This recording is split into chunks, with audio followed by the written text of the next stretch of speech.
सोचो एक ऐसा अपार्टमेंट जहां अंधेरा होने से पहले हर दरवाजा कसकर बंद कर दिया जाता है। कोई भी इंसान बिना वजह अपने कमरे से बाहर नहीं निकलता, और अगर रात में कोई दरवाजा पीटे या मदद के लिए चीखे तो किसी भी हालत में दरवाजा नहीं खोलना होता, क्योंकि रात होते ही यह अपार्टमेंट इंसानों का नहीं रह जाता। यहाँ रहने वाले लोग एक एक करके खतरनाक मॉन्स्टर्स में बदलने लगते हैं। वे पहले इंसानों का रूप धरते हैं, लोगों से दरवाजे खुलवाते हैं और फिर उनका बेरहमी से शिकार करके सारा खून चूस लेते हैं। सुबह होते ही वे फिर अंधेरे में गायब हो जाते हैं। इसीलिए रात ढलते ही पूरा अपार्टमेंट खुद को कमरों में कैद कर लेता है। लेकिन एक दिन कुछ नए लोग इस अपार्टमेंट में रहने आते हैं और उन्हीं में से एक ह्यूनसू होता है। अपने माँ बाप की सड़क हादसे में मौत के बाद वो यहाँ अपनी नई जिंदगी शुरू करने आया था, लेकिन उसे जरा भी अंदाजा नहीं था कि उसने रहने के लिए दुनिया की सबसे खतरनाक जगह चुन ली है। पहली ही रात जब वो सोने की तैयारी कर रहा था, तभी बाहर से उसे एक अजीब और डरावनी आवाज सुनाई दी। उसने हिम्मत करके दरवाजा खोला और बाहर देखा तो पूरा कॉरिडोर नूडल्स के बिखरे पैकेटों से भरा पड़ा था। जैसे ही वो उन पैकेटों का पीछा करते हुए आगे बढ़ने लगा, तभी उसके सामने एक खौफनाक नजारा आ गया। एक बिल्ली का कटा हुआ सिर लुढ़कता हुआ कोने से बाहर आया, फिर एक खून से सना हाथ अंधेरे से बाहर निकला और उस सिर को वापस अंधेरे में खींच ले गया। यह खौफनाक मंजर देखकर ह्यूनसू बुरी तरह घबरा गया। वह तुरंत अपने कमरे में भागा और कंबल के अंदर छिप गया। तभी बाहर कॉरिडोर में किसी के कदमों की डरावनी आवाज गूंजने लगी। ऐसा लग रहा था मानो कोई उसके दरवाजे के ठीक सामने आकर रुक गया हो। अगले ही पल डोरबेल बज उठी। तभी उसे एक लड़की की आवाज सुनाई दी। कोई घर पर है?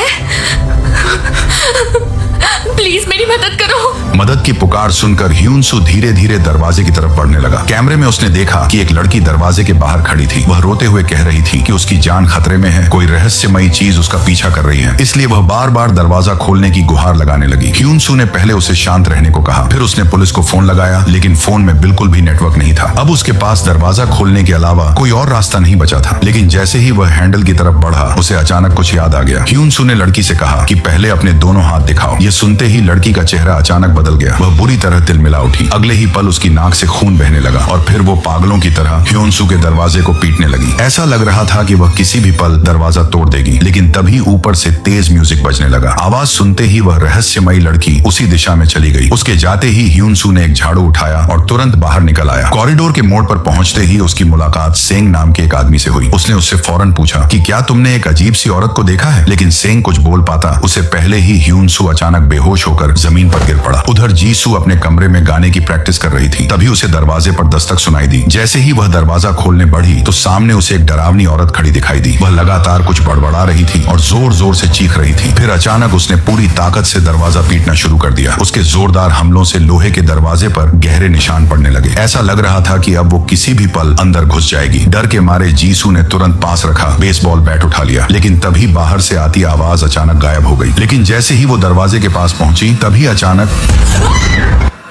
दरअसल जिसे देखकर जीसू डरी थी वो असल में सेंग था। जीसू ने उसे तुरंत अभी अभी हुई पूरी घटना बता दी। फर्श पर फैले खून के निशान देखकर उन्हें शक हुआ कि शायद वो रहस्यमयी औरत खिड़की तोड़कर बाहर निकल गई है। उधर इसी अपार्टमेंट में रहने वाले ली को इस आने वाले खतरे का जरा भी एहसास नहीं था। वो तो नाइट शिफ्ट के लिए नीचे जाने की तैयारी कर रहा था, लेकिन जब उसे पता चला कि लिफ्ट बंद पड़ी है, तब उसे सीढ़ियों से नीचे उतरना पड़ा। नीचे पहुंचकर उसने देखा कि अपार्टमेंट का मेन गेट बंद है। इतना ही नहीं, रहने आए नए लोग भी वहीं नीचे फंसे हुए थे और सबसे बड़ी बात, किसी के भी मोबाइल में नेटवर्क नहीं आ रहा था। लेट होने से बचने के लिए ली ने गुस्से में सिक्योरिटी रूम का दरवाजा तोड़ दिया। वहीं मौजूद एक लड़की लैंडलाइन से 119 पर कॉल करने लगी, लेकिन वह फोन भी बिल्कुल काम नहीं कर रहा था। तभी एक अंकल ने कंट्रोल पैनल के सारे बटन दबाने शुरू कर दिए और इसी दौरान उसे शटर खोलने वाला स्विच मिल गया। जैसे ही शटर ऊपर उठने लगा, तभी गोद में कुत्ता लिए खड़ी महिला ने सबसे पहले बाहर कुछ अजीब देखा। दरवाजे के ठीक सामने करीब 3 मीटर लंबा एक डरावना साया खड़ा था। उसी वक्त कंट्रोल रूम से लौट रहे ली की भी उस साए पर नजर पड़ गई। उसे देखते ही वह पूरी ताकत से चिल्लाया, लेकिन अब बहुत देर हो चुकी थी। अगले ही पल वह राक्षस शीशा तोड़कर सीधे अंदर घुस आया। उसने अपनी लंबी चिपचिपी जीभ से एक आदमी को हवा में उठा लिया और देखते ही देखते उसका खून चूसना शुरू कर दिया। जब वह नीचे गिरा तो उसके शरीर में हड्डियों के अलावा कुछ भी नहीं बचा था। इससे पहले कि वो किसी और पर हमला करता, अचानक ली ने फायर एक्सटिंग्विशर उठाया और पूरी ताकत से उस राक्षस पर स्प्रे करना शुरू कर दिया। हैरानी की बात यह थी कि वह राक्षस सचमुच पीछे हटने लगा। तभी ली जोर से चिल्लाया कि जल्दी से शटर बंद करो। डरा हुआ अंकल तुरंत होश में आया और वह भागते हुए कंट्रोल रूम की तरफ दौड़ पड़ा। लेकिन जैसे ही रोलिंग शटर नीचे आने लगा, ली के हाथ में पकड़े फायर एक्सटिंग्विशर की गैस खत्म हो गई। अब उनके पास उस राक्षस को रोकने का कोई तरीका नहीं बचा था। अगले ही पल वह राक्षस फिर उनकी तरफ बढ़ने लगा। उसी वक्त एक लड़की अचानक दौड़ती आई और पूरी ताकत से राक्षस को धक्का देकर बाहर गिरा दिया। ली तुरंत शटर के नीचे खड़ा हो गया ताकि लड़की अंदर आ सके। लेकिन जैसे ही वो दौड़कर वापस आने लगी, तभी अचानक राक्षस ने उसके पैर को अपने पंजों से बुरी तरह जख्मी कर दिया। आखिरी सेकंड में ली ने हाथ पकड़कर उसे अंदर खींच लिया। जैसे ही शटर बंद होने वाला था, तभी राक्षस की करीब 3 मीटर लंबी जीप बिजली की रफ्तार से अंदर आ घुसी। लेकिन शटर समय रहते बंद हो गया। उसकी जीप बीच में ही बुरी तरह फंस गई और लड़की की जान बाल बाल बच गई। अगले ही पल राक्षस ने पूरी ताकत से अपनी जीप खींची और अंधेरे में गायब हो गया। खतरा टलते ही जो लोग अब तक डर के मारे छिपे हुए थे, वे भी धीरे धीरे बाहर निकलने लगे। लेकिन सबके मन में सिर्फ एक ही सवाल था कि आखिर वह चीज थी क्या। तभी एक बूढ़ा अंकल हैरानी से बोला कि उसके तो बिल्कुल मॉन्स्टर जैसे हाथ पैर थे। लेकिन ली की बात सुनकर सभी के होश उड़ गए। उसने कहा कि वो कोई मॉन्स्टर नहीं, बल्कि हम में से ही कोई एक था। सच जानने के लिए जैसे ही उन्होंने बाहर झांक कर देखा, तो वहां एक भी इंसान नजर नहीं आया। चारों तरफ सिर्फ अलग अलग तरह के खौफनाक मॉन्स्टर घूम रहे थे। उसी समय एक लड़की फोन पर बात करती हुई अपार्टमेंट की सीढ़ियों से नीचे उतर रही थी। तभी उसके सिर के ऊपर से एक डरावनी आवाज आने लगी। उसने जैसे ही ऊपर देखा तो अचानक मंजिल की लाइटें जल उठी। ये देखकर वह बुरी तरह घबरा गई और जल्दी जल्दी नीचे भागने लगी। लेकिन हड़बड़ी में उसका पैर मुड़ गया और वह सीढ़ियों पर गिर पड़ी। वह अभी उठने की कोशिश ही कर रही थी कि तभी अचानक वो डरावनी आवाज और भी तेज हो गई। लड़की ने डरते डरते पीछे मुड़कर देखा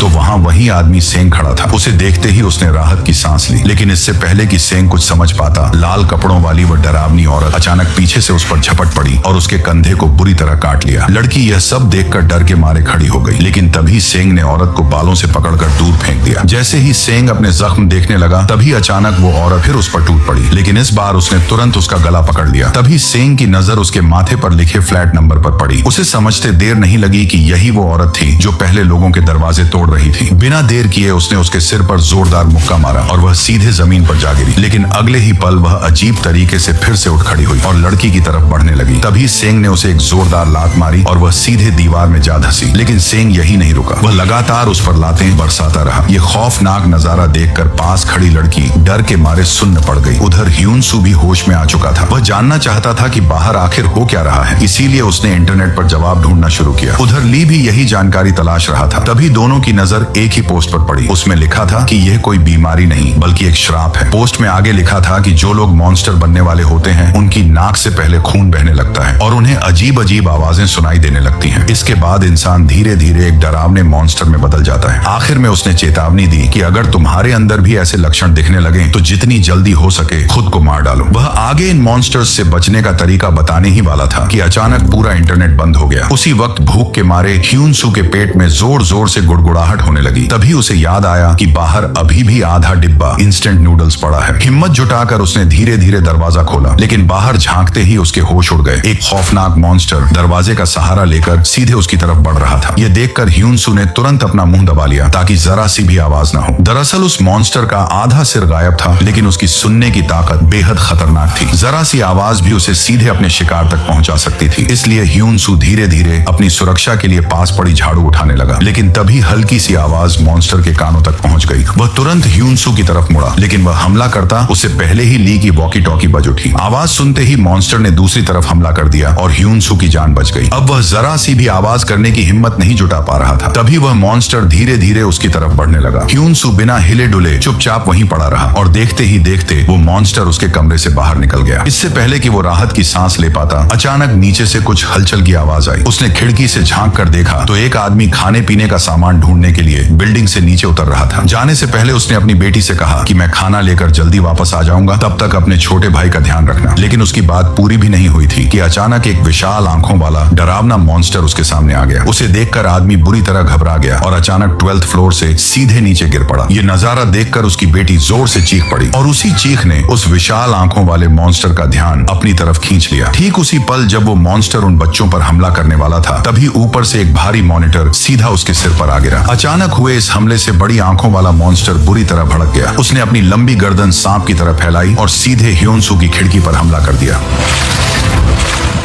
अगले ही पल उस मॉन्स्टर ने ह्योनसू को अजगर की तरह कसकर जकड़ लिया। उसकी पकड़ इतनी मजबूत थी कि ह्योनसू का वहीं दम घुटने लगा। एक पल के लिए लगा कि अब उसका बचना नामुमकिन है, लेकिन तभी अचानक एक गोली चली और मॉन्स्टर की लंबी गर्दन एक ही झटके में बीच से टूट गई। अगले ही पल उसकी विशाल आंख सफेद पड़ गई। जब ह्योनसू ने घबराकर बाहर झांका तो सामने पड़ोस वाले हान अंकल बंदूक ताने खड़े थे। उन्होंने सही समय पर गोली चलाकर उसकी जान बचा ली थी। और कमाल की बात यह कि गोली चलाने के बाद भी वह बड़े आराम से बियर पी रहे थे। ह्योनसू कुछ बोलने ही वाला था कि हान अंकल ने तुरंत उसे चुप रहने का इशारा किया। फिर उन्होंने पहले से तैयार किया हुआ एक कार्डबोर्ड दिखाया जिस पर लिखा था, आवाज मत करना, मॉन्स्टर आवाज सुनकर चले आते हैं और इन्हें मारना भी लगभग नामुमकिन है। ये पढ़ते ही ह्योनसू ने तुरंत नीचे देखा तो जो बड़ी आंखों वाला मॉन्स्टर कुछ देर पहले मरा हुआ लग रहा था, वो अपनी टूटी हुई गर्दन को छोड़कर धीरे धीरे खुद ही वहां से चला गया। ये देखकर ह्योनसू के होश उड़ गए। वह हान अंकल के साथ मिलकर उन दोनों बच्चों को बचाना चाहता था, लेकिन जब वह उनके फ्लैट में पहुंचा तब उसे पता चला कि हान अंकल चल फिर नहीं सकते। इसलिए बच्चों को बचाने की जिम्मेदारी अब अकेले ह्योनसू के कंधों पर आ गई। हालांकि हान अंकल कोई नॉर्मल इंसान नहीं थे, उन्हें हथियार बनाने का अच्छा एक्सपीरियंस था। इसलिए उन्होंने ह्योनसू के हथियार में बिजली का करंट जोड़ दिया ताकि वह मॉन्स्टर्स का सामना कर सके। लेकिन उन्होंने साथ ही चेतावनी भी दी कि इससे भी मॉन्स्टर नहीं मरेंगे, इसलिए तुम्हें उनसे लड़ना नहीं है, जहां तक हो सके उनसे बचकर निकलना है। नया इलेक्ट्रिक हथियार लेकर ह्योनसू अकेला ही बच्चों को बचाने निकल पड़ा, लेकिन कॉरिडोर में कदम रखते ही उसका सामना फिर से उसी बिना सिर वाले भयानक मॉन्स्टर से हो गया। हालात बिगड़ते देख वह तुरंत भागकर लिफ्ट के अंदर छिप गया। कुछ पल तक वह बिना कोई आवाज किए वहीं छिपा रहा और मॉन्स्टर के जाने का इंतजार करता रहा। जब उसे लगा कि शायद अब खतरा टल चुका है, तब उसने धीरे से बाहर झांका, लेकिन तभी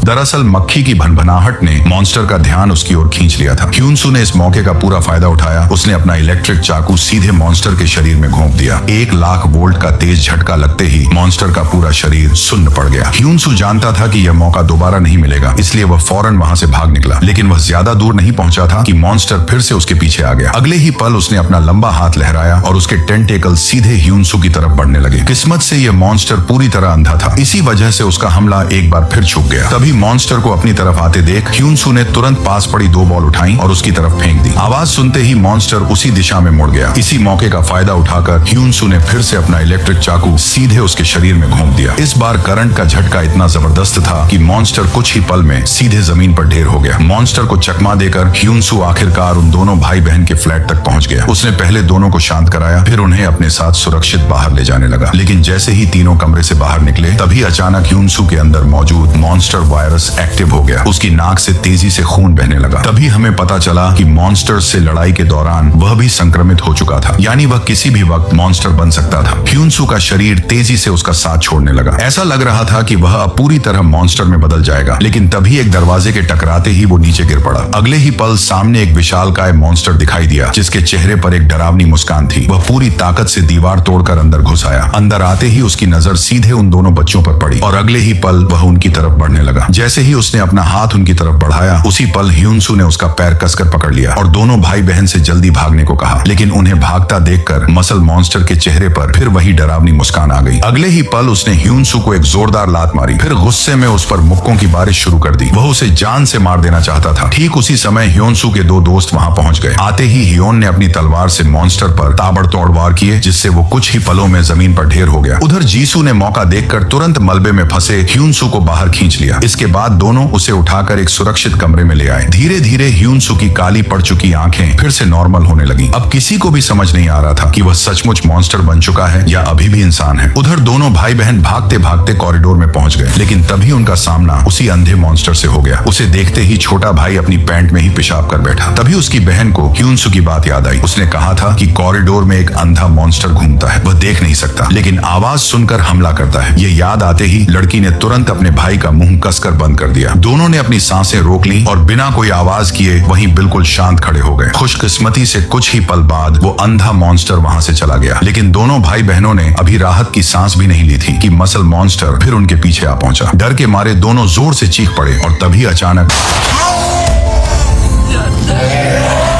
दरअसल बच्चों की चीख सुनकर वो अंधा मॉन्स्टर दोबारा वापस लौट आया था। मौका देखते ही बहन ने अपने छोटे भाई का हाथ पकड़ा और वहाँ से भाग निकली। उधर मसल मॉन्स्टर ने अंधे मॉन्स्टर को पकड़ लिया और उस पर मुक्कों की बरसात शुरू कर दी। इसके बाद उसने उसे सीधे खिड़की के बाहर फेंक दिया। फिर वह दोबारा बच्चों के पीछे दौड़ पड़ा। दोनों भाई बहन अभी ज्यादा दूर पहुंचे भी नहीं थे कि मसल मॉन्स्टर ने कुछ ही पलों में उन्हें दोबारा ढूंढ निकाला। अब वह धीरे धीरे उनकी तरफ बढ़ने लगा। डर के मारे दोनों बच्चों ने अपनी आंखें बंद कर ली। उन्हें लगा कि अब उनका बचना नामुमकिन है। लेकिन तभी एक औरत बेबी स्ट्रॉलर धकेलते हुए अपने कमरे से बाहर निकल आई। वह मॉन्स्टर को ऐसे देख रही थी मानो उसे अच्छी तरह जानती हो। उसने कहा, तरस खाओ इन नन्हे बच्चों पर, छोड़ दो इन्हें प्लीज। लेकिन तभी मॉन्स्टर मुस्कुराया और जमीन पर गिरते ही उसकी नजर अपने बच्चे पर पड़ी। वह रोते हुए मॉन्स्टर से अपने बच्चे को छोड़ देने की भीख मांगने लगी। लेकिन उल्टा उस मॉन्स्टर ने बड़ी बेरहमी से उस बच्चे को अपने पैरों तले कुचल डाला। वो औरत चीखती रह गई लेकिन अपने बच्चे को बचाने के लिए कुछ भी नहीं कर सकी। इसके बाद उस मॉन्स्टर ने एक ही मुक्के में उसे भी जमीन पर गिरा दिया। ठीक उसी वक्त ह्योन-सू अपने दोनों दोस्तों के साथ वहां पहुंच गया। लेकिन तब तक बहुत देर हो चुकी थी। मसल मॉन्स्टर अब उनके सामने खड़ा था। वे कुछ कर पाते उससे पहले ही पीछे पड़ी औरत मॉन्स्टर के कांटेक्ट में आने से अचानक म्यूटेट होने लगी। अगले ही पल वह सीधे मसल मॉन्स्टर पर टूट पड़ी। तभी सभी को एहसास हुआ कि वह भी संक्रमित हो चुकी है। उसकी आंखें पूरी तरह काली हो गई थीं। फिर भी उसके अंदर की माँ अब भी उन बच्चों की जान बचाने के लिए लड़ रही थी। इसी बीच हियोन आगे आया और मसल मॉन्स्टर को लगातार उकसाने लगा। तो बस फूला हुआ गुब्बारा है। उसकी बात सुनते ही उस मॉन्स्टर का गुस्सा फूट पड़ा और वो तेजी से हियोन के पीछे लग गया। उधर ह्योन-सू दोनों भाई बहन को सुरक्षित हान अंकल के फ्लैट तक ले आया। इधर हियोन जानबूझकर उस मॉन्स्टर को पूरे कॉरिडोर में दौड़ाता रहा जिससे उसका ध्यान भटक गया। उसी समय जीसू जमीन पर पड़ी उसी औरत के पास पहुंची। उसे देखकर साफ लग रहा था कि वो भी मॉन्स्टर बनने वाली है। हालात बिगड़ते देख जीसू ने तुरंत अपना बेसबॉल बैट उठा लिया। उसे लगा कि अब उस मॉन्स्टर को मारना ही पड़ेगा। लेकिन अगले ही पल औरत को फिर से होश आ गया। उसकी आंखें भी दोबारा नॉर्मल हो गईं। ये देखकर जीसू ने राहत की सांस ली और दोनों तुरंत हान अंकल के फ्लैट की तरफ निकल पड़े। उधर हियोन लगातार मसल मॉन्स्टर से बचकर भाग रहा था। लेकिन कुछ ही पलों में वह कॉरिडोर के आखिरी कोने में फंस गया। अब पीछे हटने की कोई रास्ता नहीं थी। वह तलवार कसकर पकड़कर वहीं खड़ा हो गया। जैसे ही मॉन्स्टर उसके सामने पहुंचा तभी अचानक आखिरकार मसल मॉन्स्टर का खतरा कुछ देर के लिए टल गया। इसके बाद सभी लोग हान अंकल के फ्लैट में इकट्ठा हो गए। काफी समय बाद उन्हें पहली बार कुछ पल की राहत मिली। सभी ने साथ बैठकर शांति से खाना खाया और बाहर से किसी तरह की मदद का इंतजार करने लगे। लेकिन उनकी यह छोटी सी उम्मीद भी ज्यादा देर नहीं टिक सकी। अगली सुबह अपार्टमेंट पर एक नई मुसीबत टूट पड़ी। एक औरत ने सबकी नजरों से बचकर चुपचाप मैन गेट वाला शटर खोल दिया। जैसे ही वह सामान हटाकर बाहर निकलने लगी, अंदर मौजूद लोगों ने तुरंत उसे पकड़ लिया। रोते हुए उसने मोबाइल की लोकेशन दिखाकर बताया कि उसकी छोटी बेटी भागते हुए इसी तरफ आ रही है और वह किसी भी कीमत पर उसे अकेला नहीं छोड़ सकती है। लेकिन बाकी लोग जानते थे कि अगर शटर खुला तो पूरे अपार्टमेंट की जान खतरे में पड़ जाएगी। इसी खींचतान के बीच अचानक वही लड़की अपार्टमेंट की तरफ दौड़ती हुई दिखाई दी। वह शटर तक पहुंच ही रही थी कि अचानक लड़खड़ाकर जमीन पर गिर पड़ी। ली उसकी मदद करने की सोच ही रहा था, तभी एक सैनिक अपनी जान जोखिम में डालकर उसकी तरफ दौड़ पड़ा। लेकिन इससे पहले कि वह बच्ची तक पहुंचता, तभी अचानक अंधेरे में छिपे जीप वाले मॉन्स्टर ने दोनों के सीने को बीच से चीर डाला। यह देखकर वहां मौजूद सभी लोगों के होश उड़ गए। उसकी मां दर्द से चीख पड़ी। अपनी बच्ची को अपनी ही आंखों के सामने मरते देख वह बुरी तरह टूट गई। तभी ली ने तुरंत उसे पकड़कर पीछे खींच लिया और पास पड़ी एक भारी अलमारी रास्ते में अड़ा दी। लेकिन अगले ही पल मॉन्स्टर की लंबी जीभ अलमारी को चीरते हुए अंदर घुस आई। वो अपने अगले शिकार की बेतहाशा तलाश कर रहा था। ली डर के मारे बिल्कुल सुन्न पड़ गया। उसे अच्छी तरह पता था कि जरा सी भी गलती हुई तो उसका अंजाम भी ठीक उस बच्ची जैसा होगा। कुछ पल बाद मॉन्स्टर अपने आप पीछे हट गया। उधर अपनी बेटी को खो चुकी वो माँ पूरी तरह होश खो बैठी। गुस्से में उसने सारी गलती ली पर डाल दी। उसे लगने लगा कि अगर ली चाहता तो वो उसकी बेटी को बचा सकता था। लेकिन वह ये भूल चुकी थी कि अगर ली बीच में नहीं आता तो आज वहाँ कोई भी जिंदा नहीं बचता। उधर 8वीं मंजिल पर मौजूद ह्योन-सू और उसके दोनों दोस्तों फैसला किया कि वे लोग पहली मंजिल पर जाकर हालात का पता लगाएंगे। रवाना होने से पहले हान अंकल ने तीनों के हथियारों को और भी मजबूत बना दिया। पूरी तैयारी के साथ वे धीरे धीरे सीढ़ियों की तरफ बढ़ने लगे। लेकिन कुछ ही दूर चलते ही उनकी नजर एक आदमी की लाश पर पड़ी। तीनों सावधानी से उसके पास पहुंचे। लाश को देखते ही उन्हें समझ आ गया कि उस आदमी को मरे हुए ज्यादा वक्त नहीं हुआ है। मतलब मॉन्स्टर अभी भी आसपास कहीं मौजूद है। यह एहसास होते ही तीनों बिना देर किए वहां से निकलने लगे। लेकिन जैसे ही ह्योन-सू मुड़ने लगा तभी अंधेरे कमरे में छिपे एक मॉन्स्टर ने अचानक उस पर हमला कर दिया।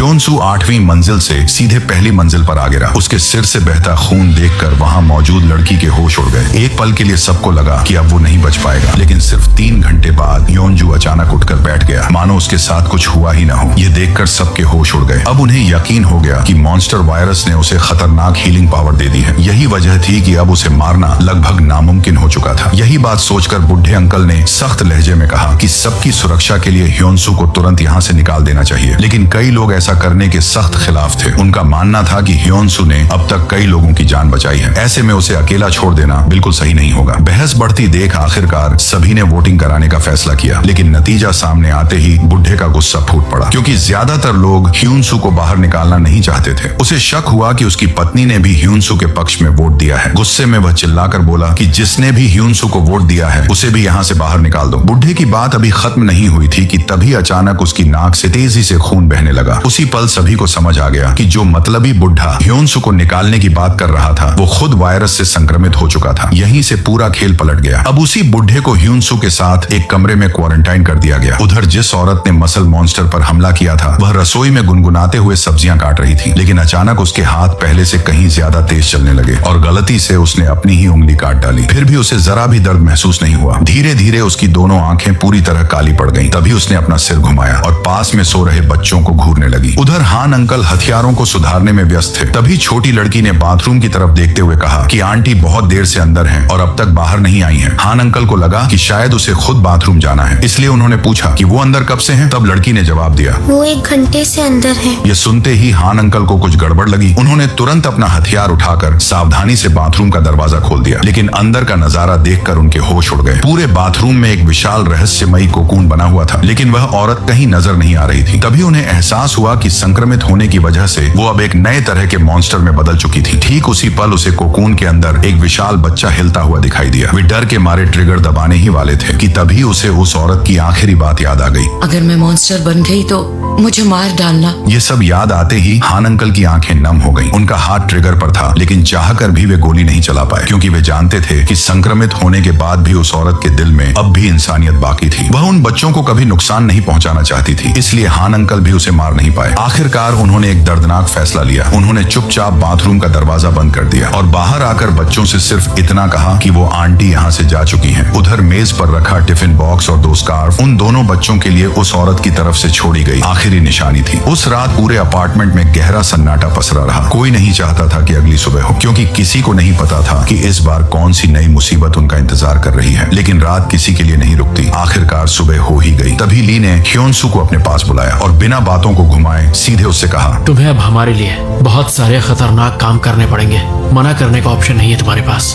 क्या करना है मुझे? ली ने बताया कि उसे ऊपर वाली मंजिल पर जाकर हान अंकल को सुरक्षित नीचे लाना होगा, क्योंकि मेन गेट की सुरक्षा बढ़ाने के लिए उन्हें हान अंकल की जरूरत है। जल्दी ही यह बात सेंग के कानों तक भी पहुंच गई। वो बिना सोचे ह्योनसू के साथ जाने के लिए तैयार हो गया। इसके बाद दोनों सीढ़ियों के रास्ते ऊपरी मंजिल की तरफ बढ़ने लगे, लेकिन वे मुश्किल से 2 मंजिल ही चढ़ पाए थे कि अचानक एक मॉन्स्टर ने सेंग को पीछे से पकड़ लिया और घसीटते हुए अपने साथ ले जाने लगा। ह्योनसू उसे बचाने के लिए तुरंत दौड़ पड़ा, लेकिन तभी एक जोरदार हवा के झटके ने उसे भी जमीन पर पटक दिया। जब धूल का गुब्बार छटा तो सामने बेहद तेज रफ्तार वाला मॉन्स्टर खड़ा था। वह ह्योनसू पर हमला करने ही वाला था कि अचानक उसकी पीठ में एक तीर आकर लगा। अगले ही पल मॉन्स्टर वहां से गायब हो गया। तभी ह्योनसू की नजर कॉरिडोर में खड़ी एक लड़की पर पड़ी। उसी ने सही वक्त पर तीर चलाकर ह्योनसू को बचा लिया था। ह्योनसू ने फौरन बगल में पड़े सेंग की तरफ देखा। खुशकिस्मती से वह सिर्फ बेहोश था। इसके बाद ह्योनसू और वह लड़की सेंग को उठाकर पास के एक कमरे में ले गए, जहां लड़की के डैड पहले से मौजूद थे। कुछ देर आराम करने के बाद आखिरकार सेंग को भी होश आ गया, लेकिन होश में आते ही वो बिना कुछ बोले चुपचाप कमरे से बाहर निकल गया। तभी दोनों बाप बेटी को पता चला कि ह्योनसू ऊपर वाली मंजिल से हान अंकल को लेने आया है, इसलिए उन्होंने भी उसके साथ चलने का फैसला कर लिया। जल्द ही तीनों एक दूसरे की मदद से हान अंकल तक पहुंच गए। इसके बाद सभी लोग सुरक्षित पहली मंजिल पर वापस लौट आए, लेकिन उन्हें राहत की सांस लेने का मौका भी नहीं मिला कि तभी अचानक लॉबी में घने बालों से ढका एक भयानक मॉन्स्टर दिखाई दिया। उसे देखते ही वहां अफरा तफरी मच गई, लेकिन तभी एक बुजुर्ग महिला धीरे धीरे उसकी तरफ तरफ बढ़ी। मॉन्स्टर को देखते ही वह उसे पहचान गई। दरअसल वह कोई और नहीं बल्कि उसका अपना पति था, यानी वह मतलबी बुढ़ा अंकल अब पूरी तरह मॉन्स्टर बन चुका था। जिंदगी भर उसने अपने पति की मार और जुल्म सहे थे, लेकिन आज उसके अंदर का दबा हुआ सालों का दर्द और गुस्सा फूट पड़ा। उसे लगा कि बदला लेने का यही सही मौका है। उसने हिम्मत जुटाई और हाथ में पकड़े हथौड़े से अपने ही पति पर ताबड़तोड़ वार शुरू कर दिया। हर वार में सालों का दर्द और गुस्सा साफ झलक रहा था। आखिरकार उसने अपने ही हाथों से अपने पति का अंत कर दिया। रात होते ही हान अंकल मेन गेट को मजबूत करने में जुट गए। उधर ली ने हालात का पता लगाने के लिए ह्योनसू को बेसमेंट पार्किंग में भेज दिया, जबकि वो खुद कंट्रोल रूम में लगे सीसीटीवी कैमरों से उस पर नजर रखने लगा। शुरुआत में सब कुछ शांत लग रहा था, लेकिन तभी अचानक एक विशाल मकड़ी के जाल ने ह्योनसू को जकड़ लिया। पलक झपकते ही जाल ने उसे हवा में लटका दिया। देखते ही देखते उसका पूरा शरीर जाल में लिपट गया। तभी अचानक उसके ऊपर हरे रंग का चिपचिपा लिक्विड फैलने लगा। उसे देखकर साफ लग रहा था कि उसके साथ कुछ बहुत गलत होने वाला है। इसलिए ली और बाकी लोग बिना देर किए उसे बचाने के लिए पार्किंग एरिया में पहुंच गए, लेकिन वहां चारों तरफ इतना सन्नाटा था कि माहौल और भी डरावना लगने लगा। तभी टॉर्च की रोशनी एक मॉन्स्टर पर पड़ी। ये वही तेज रफ्तार मॉन्स्टर था जिसने पहले सेंग पर हमला किया था। उस वक्त वह गहरी नींद में सोया हुआ था, इसलिए किसी ने भी उसे जगाने की गलती नहीं की। सभी लोग दबे पांव धीरे धीरे आगे बढ़ने लगे। आखिरकार वे ह्योनसू तक पहुंच गए, लेकिन तब तक उसका शरीर लिक्विड को पूरी तरह सोख चुका था। उधर कंट्रोल रूम में मौजूद हान अंकल को अचानक ऊपर से कुछ हलचल की आवाज सुनाई दी। उन्होंने बिना देर किए अपना हथियार उठाया और छत की तरफ निशाना साध कर तैयार हो गए। उन्हें लगा कि हमला छत से होगा, लेकिन मॉन्स्टर उल्टा कॉरिडोर से रेंगता हुआ बाहर निकल आया। वह एक विशाल मकड़ी जैसा 4 पैरों वाला मॉन्स्टर था। बाहर निकलते ही वह एक छोटी लड़की के पीछे पड़ गया। ये देखकर हान अंकल ने फौरन अपनी व्हील चेयर मोड़ी और उसकी तरफ बढ़ने लगे। जैसे ही मॉन्स्टर लड़की तक पहुंचने वाला था, तभी हान अंकल ने सीधे उस पर बंदूक तान दी। उधर बेहोश ह्योनसू को लेकर सब लोग लौट ही रहे थे कि अचानक जीसू के पेट में तेज दर्द उठा और उसके हाथ से लोहे का पाइप छूटकर सीधे जमीन पर जा गिरा। अचानक तेज आवाज चोरों तरफ फैल गई। अगले ही पल एक मॉन्स्टर ने बिजली की रफ्तार से हमला कर दिया। जैसे ही वह दोबारा हमला करने बढ़ा, ली ने फौरन अपना क्रॉसबो चलाया। तीर सीधा मॉन्स्टर को जाकर लगा, लेकिन हैरानी की बात यह थी कि तीर लगने के बाद भी उस मॉन्स्टर पर जरा सा भी असर नहीं हुआ और बिना रुके आगे बढ़ता रहा। तभी ली और हियोन तुरंत कार के नीचे जा छिपे। दोनों इतने डरे हुए थे कि उनकी सांसें तक थम चुकी थी। मॉन्स्टर की डरावनी टांगें देखकर ऐसा लग रहा था मानो उसका पूरा शरीर सिर्फ दौड़ने के लिए बना हो। तभी ली ने चुपके से कार की चाबी निकाली और रिमोट का बटन दबा दिया। बीप सुनते ही मॉन्स्टर का ध्यान कारों की तरफ चला गया। मौका मिलते ही सेंग और जीसू बेहोश ह्योनसू को लेकर वहां से भागने लगे, लेकिन अगले ही पल पास खड़ी दूसरी कार का अलार्म भी बज उठा। आवाज सुनते ही मॉन्स्टर सीधे उनकी तरफ दौड़ पड़ा। वह हमला करने ही वाला था कि तभी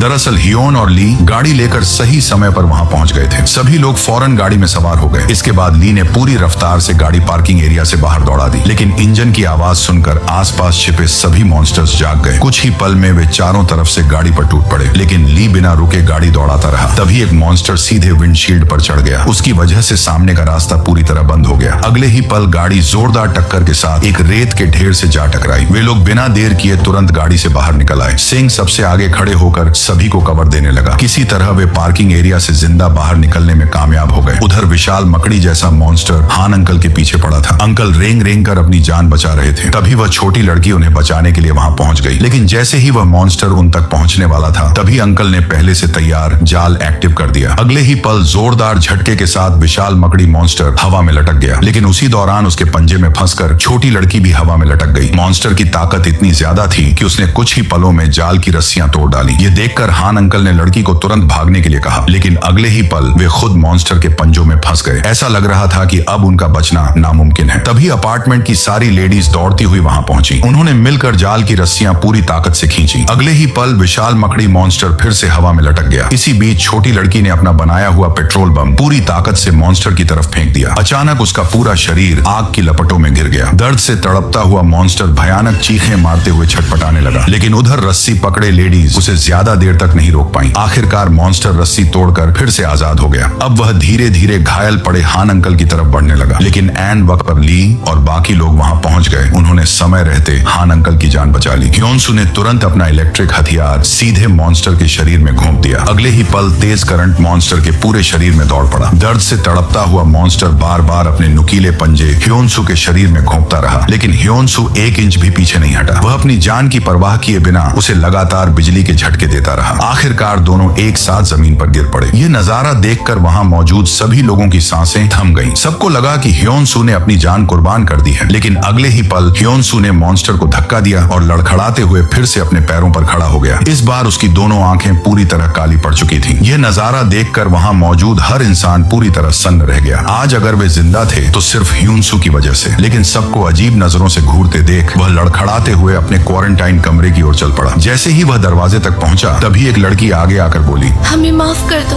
तुम्हें इतनी तकलीफ दी। तभी ली भी आकर बोला कि तुम्हें क्वारंटाइन रहने की अब कोई जरूरत नहीं है, अब तुम हमारे साथ रह सकते हो। ये सुनकर ह्योन-सू के चेहरे पर हल्की सी मुस्कान आ गई। उसने चुपचाप अपने कमरे का दरवाजा बंद कर दिया। उसे खुशी थी कि अब वे लोग उसे पहले की तरह एक मॉन्स्टर नहीं समझ रहे थे, लेकिन उसकी यह खुशी ज्यादा देर तक नहीं टिक सकी, क्योंकि अपार्टमेंट में बचा हुआ खाना अब सिर्फ 5 दिन का रह गया था। इसलिए ली ने पास के फूड स्टोर से राशन लाने का प्लान बनाया। इसके लिए हान अंकल पहले ही एक खास सप्लाई गाड़ी तैयार कर चुके थे, लेकिन सवाल सिर्फ एक था कि इतनी खतरनाक जगह पर जाएगा कौन, क्योंकि अगर यह मिशन फेल हो गया तो अपार्टमेंट में मौजूद हर एक इंसान भूख से मर जाएगा। इसलिए ली को ऐसा इंसान चाहिए था जिसके बचकर लौटने के सबसे ज्यादा चांस हो। अगले ही पल सबकी नजर ह्योन-सू पर जा टिकी। तभी ली ने फैसला किया कि इस मिशन पर ह्योन-सू और सेंग साथ जाएंगे, लेकिन उनके निकलने से पहले ही एक नई मुसीबत सामने आ गई। जीसू अचानक बाथरूम में बेहोश होकर गिर पड़ी। जांच करने पर ली को पता चला कि जीसू को एक्यूट एपेंडिसाइटिस है। अगर तुरंत उसका ऑपरेशन नहीं किया गया तो उसकी जान भी जा सकती है। लेकिन असली परेशानी तो अब शुरू हुई थी, क्योंकि पूरे अपार्टमेंट में न तो जरूरी दवाइयां थी और न ही ऑपरेशन करने का सामान। मतलब अब किसी भी कीमत पर बाहर जाकर जरूरी मेडिकल सामान लाना ही पड़ेगा। लेकिन सबसे बड़ी परेशानी यह थी कि ह्योन-सू और सेंग दवाइयों को पहचानते ही नहीं थे। तभी तीर चलाने वाली लड़की आगे आई। वह बोली कि मुझे दवाइयों की अच्छी जानकारी है, इसलिए मैं भी तुम्हारे साथ चलूंगी। इसके बाद तीनों हान अंकल की मॉडिफाइड गाड़ी में बैठे और अस्पताल की तरफ निकल पड़े। लेकिन जैसे ही वे अपार्टमेंट से बाहर निकले अचानक एक भयानक टक्कर हुई और उनकी गाड़ी हवा में उछलकर कई फीट दूर जा गिरी। टक्कर इतनी भयानक थी कि सेंग और वो लड़की वहीं बेहोश हो गई, जबकि ह्योन-सू बुरी तरह घायल हो गया। तभी उसकी नजर उसी मसल मॉन्स्टर पर पड़ी जो पहले बिल्डिंग से नीचे गिर गया था, लेकिन अब वह पहले से कई गुना ज्यादा विशाल और कहीं ज्यादा ताकतवर बन चुका था। उसे देखते ही साफ समझ आ गया कि असली तबाही अब शुरू होने वाली है। और यहीं पर इस कहानी का पार्ट 1 खत्म हो गया। अब जो पार्ट 2 होगा उसमें हमें पता चलेगा कि क्या ये लोग इस मसल मॉन्स्टर से बच पाएंगे या फिर ये अपार्टमेंट पूरी तरह मॉन्स्टर्स का अड्डा बन जाएगा। अगर आपको इसका पार्ट 2 चाहिए तो मुझे कमेंट बॉक्स में जरूर बताना। और बाकी तुम समझदार हो। Okay, bye.